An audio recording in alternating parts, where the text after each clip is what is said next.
Hello, everyone, and welcome to the Juvo Hub podcast, your helping hand in property management education. Thank you for supporting the show. I'm your host, Jonathan Sarr, and with me today, as always, is the amazing Mark Howell from Howell Creative Concepts. What's happening, man? Hey, buddy, how are you? It's good to see you. Yeah, Everything is good here in my world.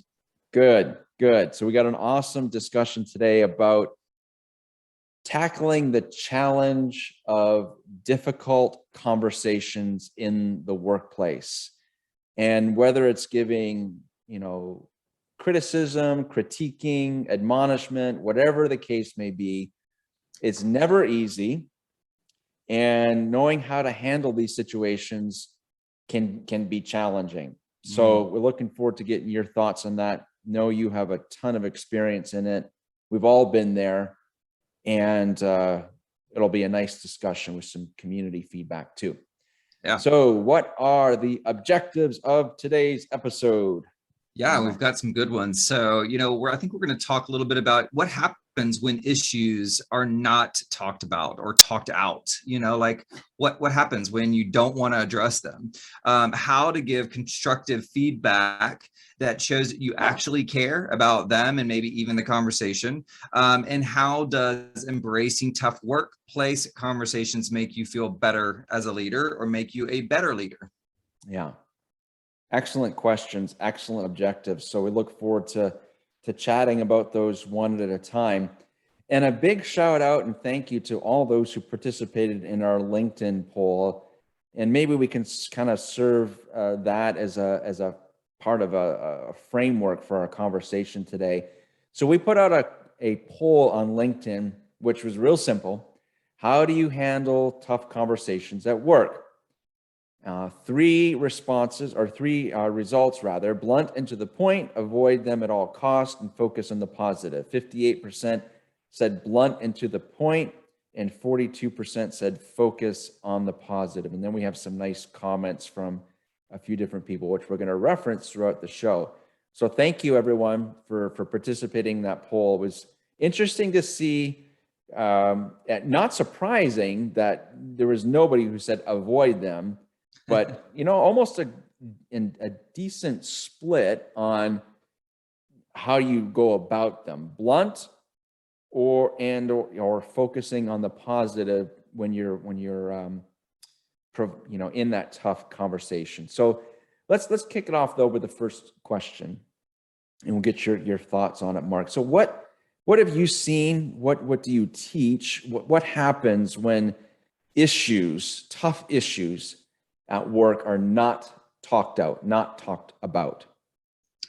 Well, it's interesting. I love the poll and then the results to this. I think I agree. I like for people to just be direct, maybe a little more blunt. I think I've been accused of that. Excuse me. But I feel like I just kind of say what's on my mind. But as I have grown and gotten a little more professional, I realize that there's so many layers to that. People don't always respect blunt conversations. They don't. If you're not emotional, intelligent enough, or savvy enough with your bluntness, your blunt comments, it can definitely push people away from you, and that can hurt your relationship, your working relationship in the long run. And so, but yes, I love the topic. I've done research on it. I teach some of my clients how to handle difficult conversations in the workplace, whether that be with their clients, residents, or even each other. For me, one of the first tactics that I always talk to them about is, and it's even in this article, it was, I think it was a New York Times bestseller, Crucial Conversations. And it talks about shoe shifting, trying to put yourself in someone else's shoes first. When you don't want to address or handle a difficult or crucial conversation, or what's even worse is that when you do it without using some of the tools and techniques, you become too blunt or too aggressive almost. You're not really letting other people be heard. And I think that's where the conversation becomes a little more difficult for even them. But I love the topic. I love the information that I have been able to gather, and some of the material I think you might even walk us through, Jonathan. But for me, my biggest, there are two. My biggest sort of takeaways or things that I would say, try doing this first, would be the shoe shifting. Put yourself in that person's shoes. How do you think they truly feel about the conversation that you're about to engage in? Don't just be one-sided. Imagine, are you the person that holds the power? So when you think about why a conversation has become difficult or who it's difficult for, and if you're the person that holds the power in the conversation, if you're their boss, their leader, someone that controls their livelihood, then you have the power. You have more power over that conversation than you realize, and what you say and do next affects how they will treat you and how they will behave for your organization in the future.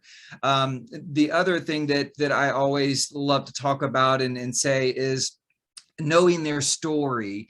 If you can, in ways where if you're spending time with your employees, when you know what, I'm doing air quotes, if you know what someone's story is, that means where did they come from? What kind of background do they have? What are their triggers? So when you find out more about the people that you work closely with, you will start to understand what their story is and how to avoid some of those triggers. But a lot of deep layers here, man. So I don't know if we have, all that time to go into that good stuff, but two of my most favorite pieces of this topic.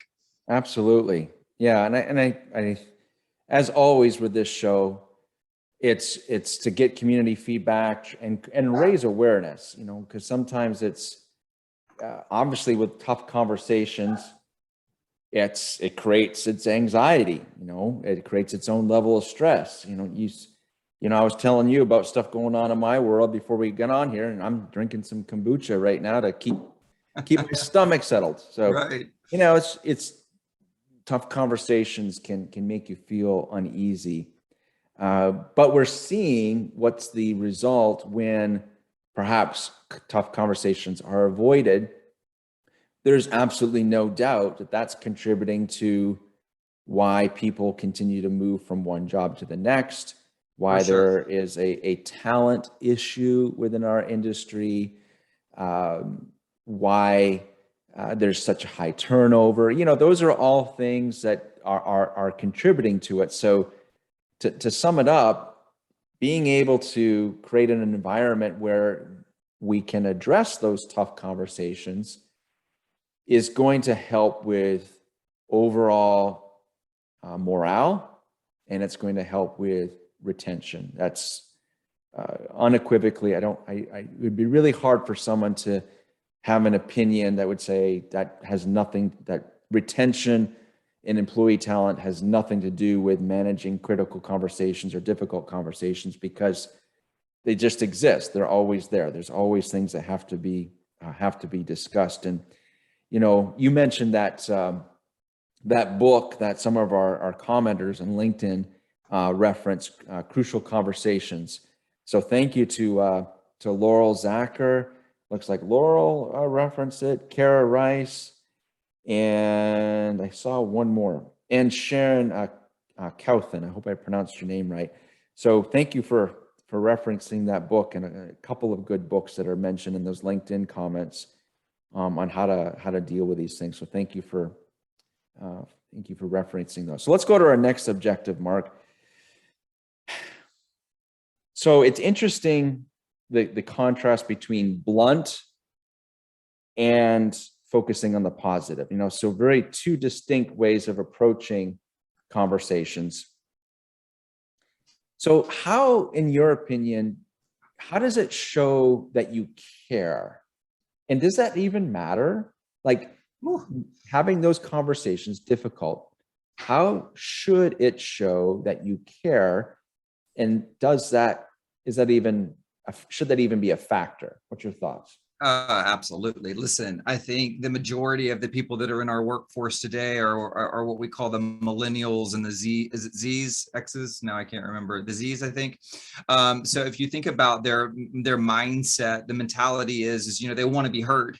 And that's very clear. It is very clear that this generation and the generations to come, they want one-on-one time. They want to be heard. They have concerns. And so if you're a leader of an organization or of people and you don't heed to some of this advice that, how do you add value back into a difficult conversation or to your employees, then no wonder, it's like you said, Jonathan, no wonder people are leaving your organization. There is a common denominator there, right?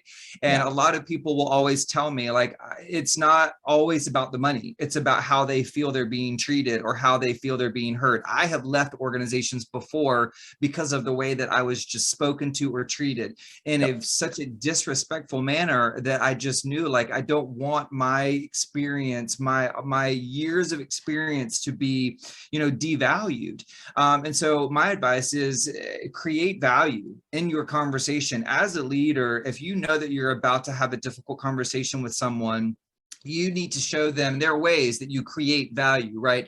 And it is about showing them that you're human first, letting the people that report to you or work for you in your organization, first of all, if they know that you're human, where you show emotion, you show moments of weakness of yourself or of kindness, you're joking, more of your laughter side, that sort of fun side, then people understand that you're human. And what I have known about even kind of growing up, my parents. So I always used to think my parents were always right. Like everything they taught me, they taught me they were right. Well, as I became an adult, I realized they're not always right. They're just human and they made mistakes along the way. So it's kind of the same principle. It's like, no one expects you to be perfect. Stop trying to act like you're perfect. Stop trying to have conversations where you're the smartest person in the room. Be vulnerable. Show them that you can be human, that you can add value into the conversation. What that also means is,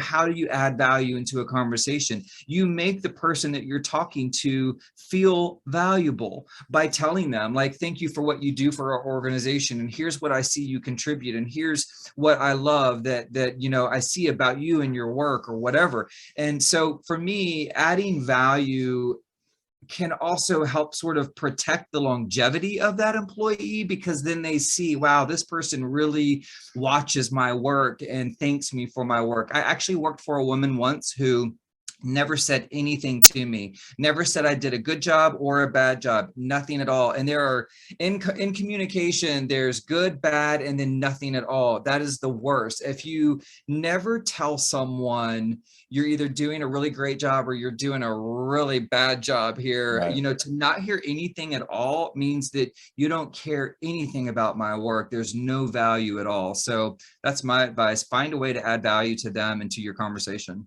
Yeah. Nice context, man. I liked all the kind of visuals you gave of just what people are facing and understanding the impact it can have. And I think to your last point there too, especially with someone who doesn't say anything at all, it's tough to get past that reputation. And I feel like with tough conversations, you create your own pattern, and your employees know what that pattern is, and they will pick up on it to be able to determine how you feel about a tough conversation. So it's interesting, this one comment from LinkedIn, Mike Brewer from Radco Residential. And for everyone listening, make sure you check out his podcast, the Multifamily Collective. Excellent. Mike's an awesome. He's got he's a podcast master, that dude. But I love his comment here. When it came to the poll, how do you handle tough conversations at work? It's a mix of 1 and 3 for the most part. He's talking about himself, but I'm guilty of number 2 on occasion. It's largely dependent on the level of trust that I've built with the team member. The more trust, the more blunt; less trust, less blunt. So interesting perspective. And when I think of how it relates to, our second objective here, like how constructive feedback, how it shows that you care, it's from that comment, it's like, is that how you're known overall? Like outside of those times when you have to give constructive feedback, do your employees feel that you care? And if that's your reputation, then it makes it easier.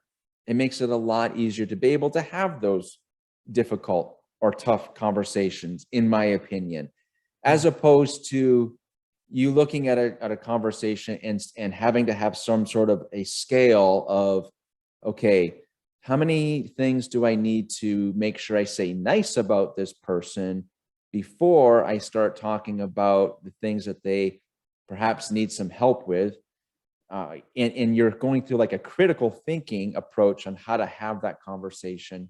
I resonate with Mike's comment there.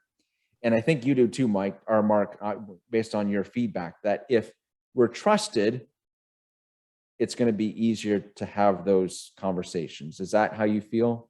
Oh, absolutely. I think that, look, as a leader, it is your job to make sure that the people that work for your organization trust you.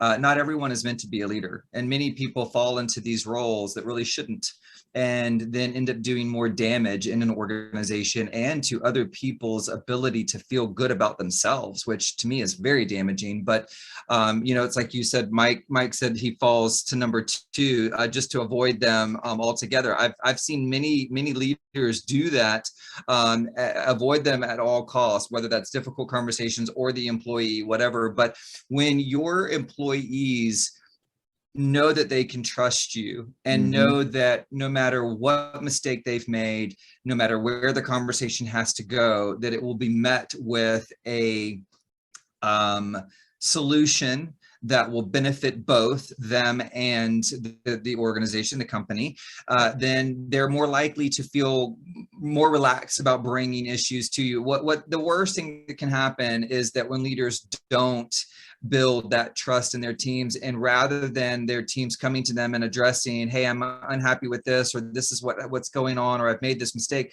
a lot of people will just quit. They'll just throw down their keys and leave because they don't know that there is a way to find the solution, because you as the leader have not shown them that you're capable of doing that with them. Very, very, very dangerous in my book. And yes, I've seen it. It's happened to me. So I have lived it. But yeah, I agree 100%. Yeah, very good. Very cool. Okay. So I guess the summation of that objective is, what is your reputation? What are you known for? What's that old saying? I know I've said this before. When people show you who they are, believe them. I think this is very applicable here too. But it's like you said, if I see that you are willing to handle things calmly and you're willing to have conversations, then that's what I'll always know about you and the future. But once you show me that you are unwilling, or that you don't have the emotional capacity or intelligence to calmly address it, then I'll never bring anything to you again. And so I go back to that statement. Once someone shows you who they are, believe them, because that's who they are to their core. Right. Very good. Very good. Okay, so that leads us to our third objective here. How does embracing tough workplace conversations make you a better leader? And before we dive into that, I wanted to just kind of drop down to my friend Eric Brown from Urbane Apartments. So I've known Eric a long time, probably I think as long as you, Mark, and Mike Brewer. Go way back. Dude's a guru in property management. I always value his opinion, and it's interesting how he looks at this question, and you can look it up. We'll have a link in the show notes to the comments on that LinkedIn post if anyone wants to kind of see the full version of it. But he talks about the culture that we're in and how often it's like more of a slogan versus it is reality. And his opinion that workplace core culture is fear, and that the employee owns his or her own power only by walking away, except they don't, it's easier to stay and yammer about how abusive the boss is. Some may appear to listen, someone above them or above them isn't listening. So anyway, nice little, overall commentary on, we've talked about it on different shows too. Sometimes, an organization can get so big that there's going to be disconnects, and one person's perception of a particular cultural value within an organization is different than another's and how they read it. So that comes back to the question though, I think this question kind of has two lines to it. How does embracing tough workplace conversations make you a better leader? So let's focus on an individual level, and thinking of Eric's comments there, he's speaking from a corporate perspective. But even if we feel that our personal values may not be the standard that's being set, is it still important to keep building ourselves personally as a leader and being able to embrace those conversations? Another one of my epic long questions, Mark. So go for it. Yeah, you've got some deep ones today, man. Glad I'm prepared. Listen, I think we've been talking about this. If you want, and let me back up and say this. Good leaders, there's a difference between a manager and a leader, and very great leaders will do all of the things that we were talking about to truly lead their people. They are servant leaders. Servant leadership is one. If you don't know what that means, look that up. Are you truly a servant leader? Great, powerful leaders from the past and even from the present are people that truly are servants to their employees, and they build trust, they build honesty. And that is why, and I won't use their name, there is a company in our industry that tends to hang on to their employees. And someone even used their name the other day when somebody was asking me, where are all the good applicants? They were like, it is such a struggle bus for finding new applicants in our world, in our industry. And I was like, well, I'm sure they're out there. What's going on? Tell me about it. And someone said, well, all the good ones are over at, XYZ company. And I thought, well, that can't possibly be true. One company can't, foster all of the great talent that we have. But then it made me really start thinking about the leadership in that organization. And these are the people that do exactly what we've been talking about. So to answer your question, if you want to be a great leader, and that is the role that you have chosen to be in, then do that. Be a great leader. Research, read articles, find ways to increase your emotional intelligence, to, increase your bandwidth on someone else's life. Do the shoe shifting, find out what their story is, find out their love languages, make yourself a leader that people truly want to follow. If you're not doing that, then you're not retaining your best talent. Your best talent will look for leaders that will guide them in that method, that manner. I know for me, I will never again in my career follow a half-cocked leader. I always want to put myself aligned with some of the best. Because no matter how old I get and no matter how long I've been in the industry, why in the world would I ever settle for just status quo? Nobody in our world is going to want that. They're always going to want to be better. So if you are their leader, then be better. And I said this to someone else recently, you chose to be here. You chose this job, right? You chose this industry. You chose this job. So when I was talking to a group of people in a training, I was like, you're the ones that chose to be here. So be here, make it worth your time, make it worth the effort. That if you're going to wake up every day and put on this professional, whatever suit, if you want to call it a suit or face, then my gosh, make it impactful, be something great for someone during that day, that time. Yeah.